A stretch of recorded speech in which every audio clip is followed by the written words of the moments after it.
was 17, I ran away from home and from everything I had ever known. I was sick and tired, living in a town filled with narrow minds and hate. They used to laugh at me, their children called me names, I would run and hide. Hello, hello, hello. I am Claudrine Jackson, and I want to thank you so much for tuning in to A Spoonful of Comfort. A Spoonful of Comfort is to remind you and me that we need comfort in this world nowadays. I mean, there is so much going on in the world that's uncomfortable that those of us that can offer a little comfort, we should be able to offer a little comfort. Um, like I said, I'm Claudrine Jackson. You can reach me at Post Office Box 04422, which is the Purvis Jackson Autism Foundation Post Office Box. And you can reach me at that Post Office Box. You can reach me by email, Jackson Claudrine at sbcglobal.net. That's Jackson Claudrine, CLAUDREEN, at sbcglobal.net. There is so much darkness and negativity and evil going on in the world, but we are not a part of that. I am not a part of that, and you are not a part of that. So we really have to not be a part of it, because there is just so much going on that hurts our ears and hurts our heart. And those of us that have a message or something positive to say, this is the time for us to say something positive. I said, now is the time. Now is the time to do what is right. Now is the time, for soon comes the night. Now is the time while the sun's shining bright to get right and serve the Lord. And I want to say, bless the Lord, O my soul, and all that is within me. Bless his holy, holy name. I will bless the Lord. I will never forget the glorious things he has done for me and is still doing. And to our listening audience, our watching audience, grace be to you and peace from God the Father and our Lord Jesus Christ, and may grace and peace be multiplied unto you, and health and prosperity. May it all be multiplied unto you. I was talking about the things that are going on in the world that are very discomforting. If you watch the news, you can never turn on the news without seeing something disturbing, or even more than disturbing, something tragic. So I don't know if you ever saw The Wizard of Oz. I mean, I think everybody has, but one of my favorite songs from the Wizard of Oz is "Don't Nobody Bring Me No Bad News." Don't nobody bring me no bad news, no bad news, no bad news. Don't nobody bring me no bad news. Well, we are out of luck because they're bringing us bad news on a regular basis. I have a poem that I wrote about bad news, and it's called "Don't Nobody Bring Me No Bad News," so you know where I got the idea from. Don't nobody bring me no bad news. All this bad news gives me the blues. So don't nobody bring me no bad news. Here's Channel 3 and Channel 4. They are knocking down your door and you are laying on the floor. Don't die yet. We need a quote. Talk to us before you go. Channel 9 and Channel 2. Now, did you hear what they said about you? Now is your chance to get them back. After all, they started the attack. Channel 5 and Channel 1, we're going to have some fun. Move the rocks and watch bugs run. I mean, they could be dinner for someone. Well, we heard news is going to happen, so we are on the scene. We heard rumors of a rumor about celebrities. If they should get out of the kitchen if they can't stand the heat. Forget about your privacy. We have a right to know about every flaw and pimple. You cannot make us go. What's that you say? Turn off the TV. Well, then I won't know what's happening. Some things I have to see. That's the way it seems to be. We don't want to see or hear the bad news, but it's there and it's always there, and we're infiltrated with it. So don't forget, you have comfort. Give comfort.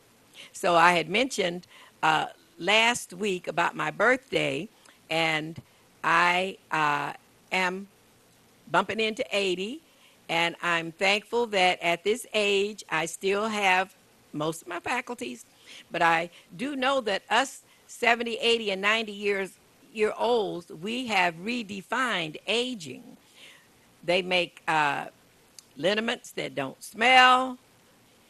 They make shoes that don't have high heels that are cute. So those of us seniors now, I think this is the best time in the world to be a senior. And one of the scriptures, Psalm 92:14, says, "They will still bear fruit in old age. They will remain fresh and green." They will still bear fruit in old age. They will remain fresh and green. A writer named George Eliot says that it's never too late to become what you might have been. Never too late to become what you might have been. Now, I was old. When I was in my 60s, I felt very old. And I had to change some of my habits. I had to eat better and exercise and drink more water. And I talk about God renewing and restoring. So he renewed and restored me. And I am so thankful that at this age, I'm still able to be productive, because I think we're supposed to be productive all of our life if we can. A comedian named George Burns said many years ago, "You can't help getting older, but you don't have to get old." So I'm glad that I still feel young. I'm glad that I'm blessed enough to be able at this age to still do my own driving, although I have a vision problem, so I've got dents in my car, but I can still drive and still have the mobility. And I've told you about my son who has a handicap who can't talk. So the fact that he can't talk motivates me to talk. And he will be 43 Sunday. So I never would have predicted that I would make it 43 years with him and that I wouldn't be autistic. I thought that by the time he hit his 40s, that I would be autistic. But I've told you about my book, Inspired by Autism. It's my story of raising a person severely handicapped by autism. And I do know that if he had not come along, I would not have sat still long enough to write a book. So even when I was bemoaning my fate and saying, "Oh, Lord, what's going to become of me?" I was worried, but God knew what was going to become of me. So my son survived me. I survived him. As of now, we're both doing good, and I'm really thankful and blessed. And I'm going to take a short break, and when I come back from the break, I want to talk to you a little bit about special education.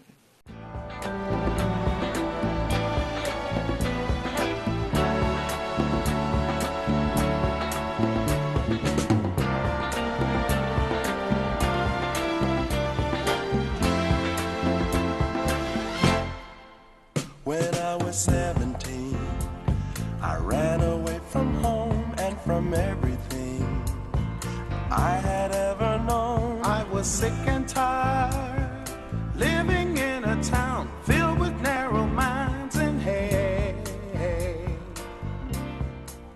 They used to laugh at me. Thank you so much for staying with me for a spoonful of comfort. Before I came to do the show today, I was at Good Cakes and Bakes, which is a pastry shop on Livernois, just north of 7 Mile. So I have some of that kind of comfort that I'm going to enjoy a little bit later on. But there are all kinds of comfort. If you can't give people a kind word, a smile, give them a piece of cake. That's very, very comforting, or a bowl of soup.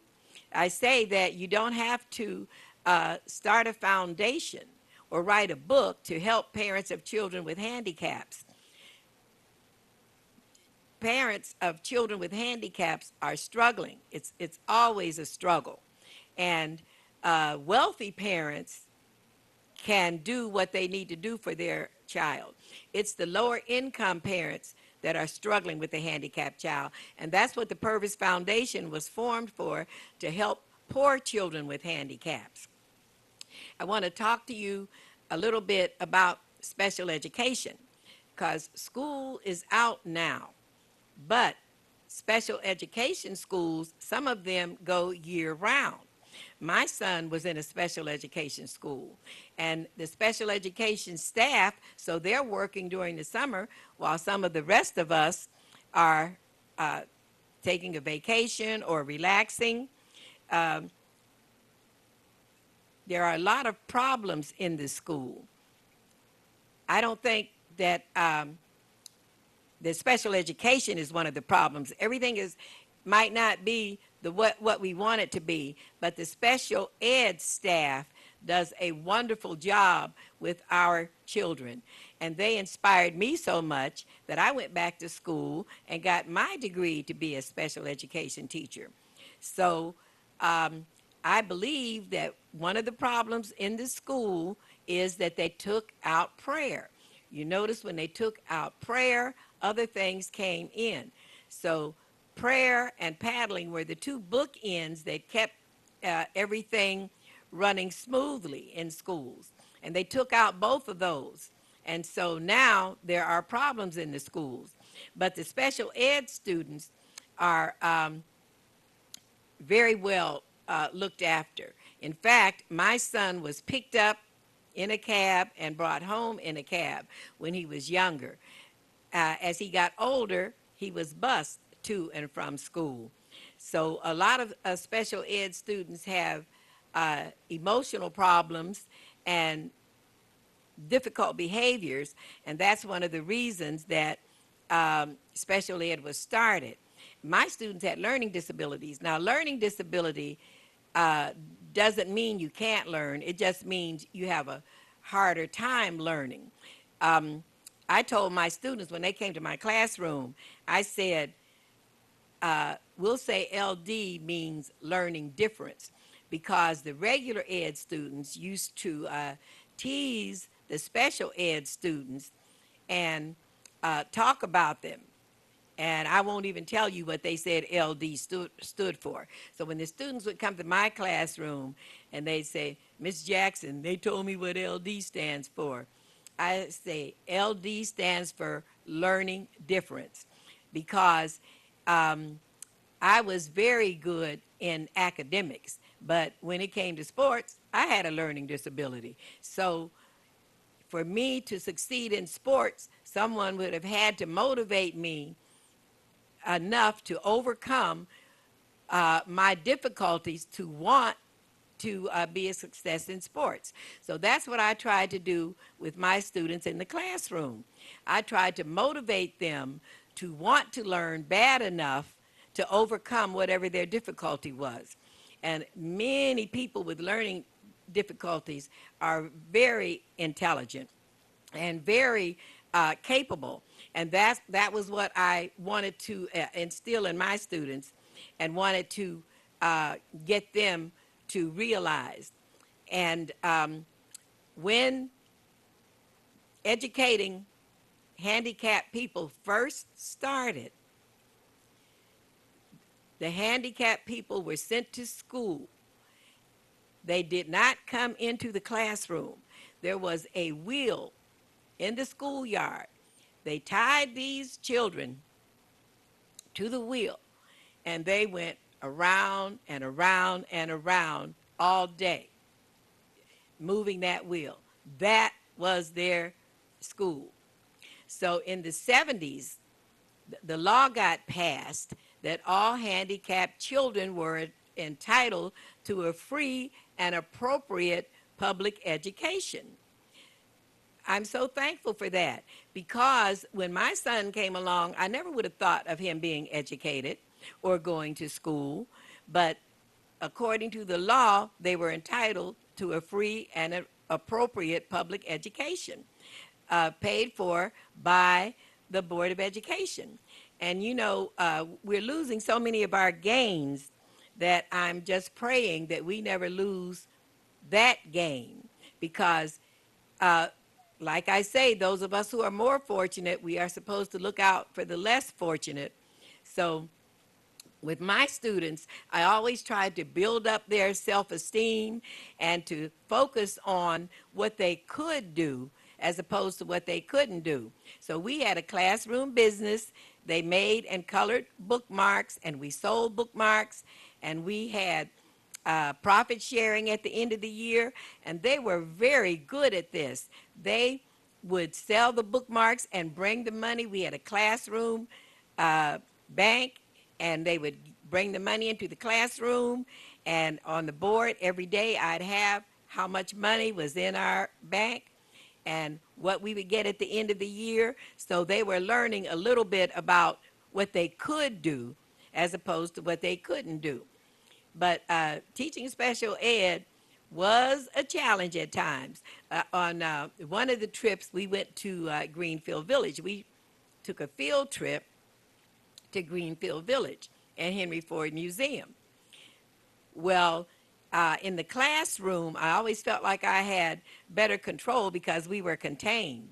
But we were having a good time at Greenfield Village. They were learning a lot. If you've never been to Greenfield Village, Henry Ford Museum in Greenfield Village, it's a worthwhile day trip. So we were at Greenfield Village. Everything was going great. And then one of my students ended up in the lake. I'll call her Dee Dee. Scared me to death. So now I'm praying, please, Lord, let her be okay. Well, another student we'll call KK had pushed Dee Dee into the lake. But KK said, no, I didn't push her. I bumped into her, and she fell in the lake. Well, I didn't know what the actual thing was that had happened, but I did know that Dee Dee was a very calm, quiet, never got into trouble child, and KK was just the opposite. So I was so worried about them, and the the uh, the fact that, thank goodness, the lake was not deep. We got her out. She was all right. But I felt bad all day. I thought, oh my goodness, suppose she had hit her head or drowned or whatever. So I called her mother and talked to her mother and told her that, no, she was with her grandmother. And I said, I know you're wondering why she came home from school with her clothes wet. Well, she said that I didn't know her clothes were wet, that she came home from school and went straight to her room. It had really terrified me and upset me, but Dee Dee was fine. I mean, it wasn't anything that really upset her. So I had to learn that with my students, sometimes the things that really upset me were things that didn't bother them as much. I want to share with you a poem that my students wrote. We wrote a classroom book called The Magic Van, because my students were so good at communicating. It was hard for them for reading and writing and math, but communication, putting colors together, they were very good at that. So they wrote a poem called Fighting Fool, and my students wrote it. I'm responsible for one or two lines. They are the ones that came up with what they wanted the poem to be and what they wanted it to say. And like each student contributed a line, and it was called Don't Be a Fighting Fool. Don't be a fighting fool because fighting breaks the rules. You'll get kicked out of school. The line that I added was, even worse, you could get hurt. They added, or be laying in the dirt. Get rid of guns, get rid of knives. That's the way to save more lives. Don't be a part of gang drive-bys because you or someone else may die. You're in school to do your best. That's the way to pass the test. I was so proud of my students to have come up with that poem on their own. When I said we'd write a class poem, they decided what the poem would be and what it would say. So we published it in our little classroom publication, and I was very proud of them. Uh, People are capable of so much more than you might be giving them credit for. But my students, I learned from them just as they learned from me. So I want to share a poem that I wrote uh, to the special educators, the ones who are in the schools now while the regular ed schools are out. They're still in school. And the speech therapists, occupational therapists, physical therapists, social workers, psychologists, that was all a part of the special education staff. And I was so thankful for Detroit Public Schools for having that kind of staff to work with our clients. And my son, speech therapy did not work on him, did not work with him. Being autistic, he really didn't care about talking, and he really didn't really want to communicate. But he's not deprived. He is very independent and functioning and does whatever whatever his needs are. So this is to all the special educators, the staff who are still in the school during the summer. Thank you so much. Special is as special does, and special you shall be when you care for special people who are not like you and me. You're trying to save the children, and you're doing it with grace and love and dedication and a smile upon your face. You all are special people. You taught me how to be, to look into the inside and let the outside be. Your determination caught me. I can make it if I try. I am learning to be patient. I am learning not to cry. I'm learning to be positive. I'll do what I can do. And if I am successful, it's what I learned from you. I don't know why you do it. I don't know why you care. But I have to tell you how I feel. Thank God that you are there. Thank you, all the people in the special ed department who helped raise me and helped me learn how to deal with my son, because I was very incompetent in the beginning. I think I was just about as autistic as he was. He, people with autism do a lot like this, flapping their hands and jumping, and that's what he was doing. And I didn't like to see him flapping his hands and jumping. So I would go to him and I would hold his hands down to his side. Well, I read this book that talked about mirroring. Whatever the child does that is not a part of the regular, a normal routine, then you do it back to them, and it was called mirroring.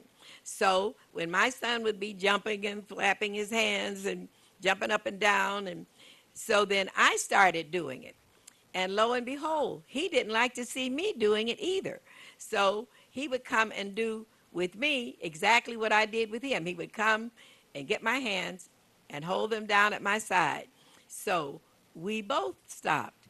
And I had no idea that it would be that effective. So there were other behaviors that he had that I learned to mirror and do what he was doing. And so when in the classroom, when I was in the classroom, now my son came along before I became a special ed teacher. So when we were in the classroom, if my students did not have good behavior, I would tell them.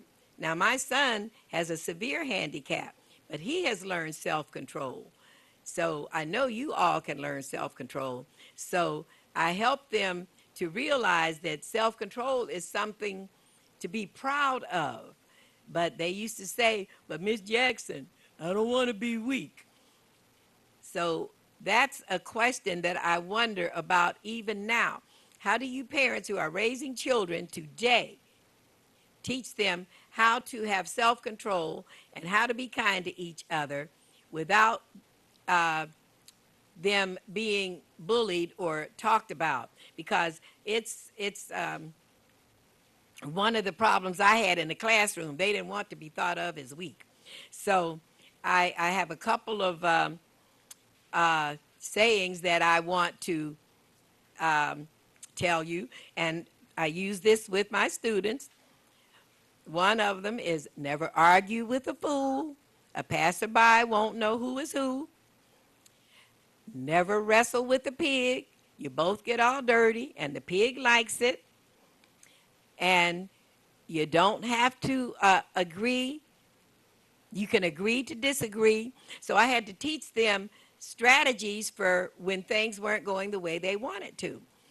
Well, anyhow, my time is about up. I thank you so much for tuning in to A Spoonful of Comfort.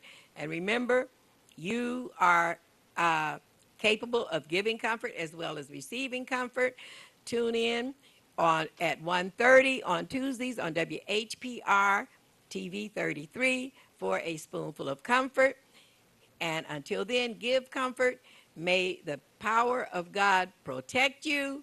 May the presence of God comfort you. And may the love of God enfold you. Until next week, give someone a little comfort. Thanks for tuning in.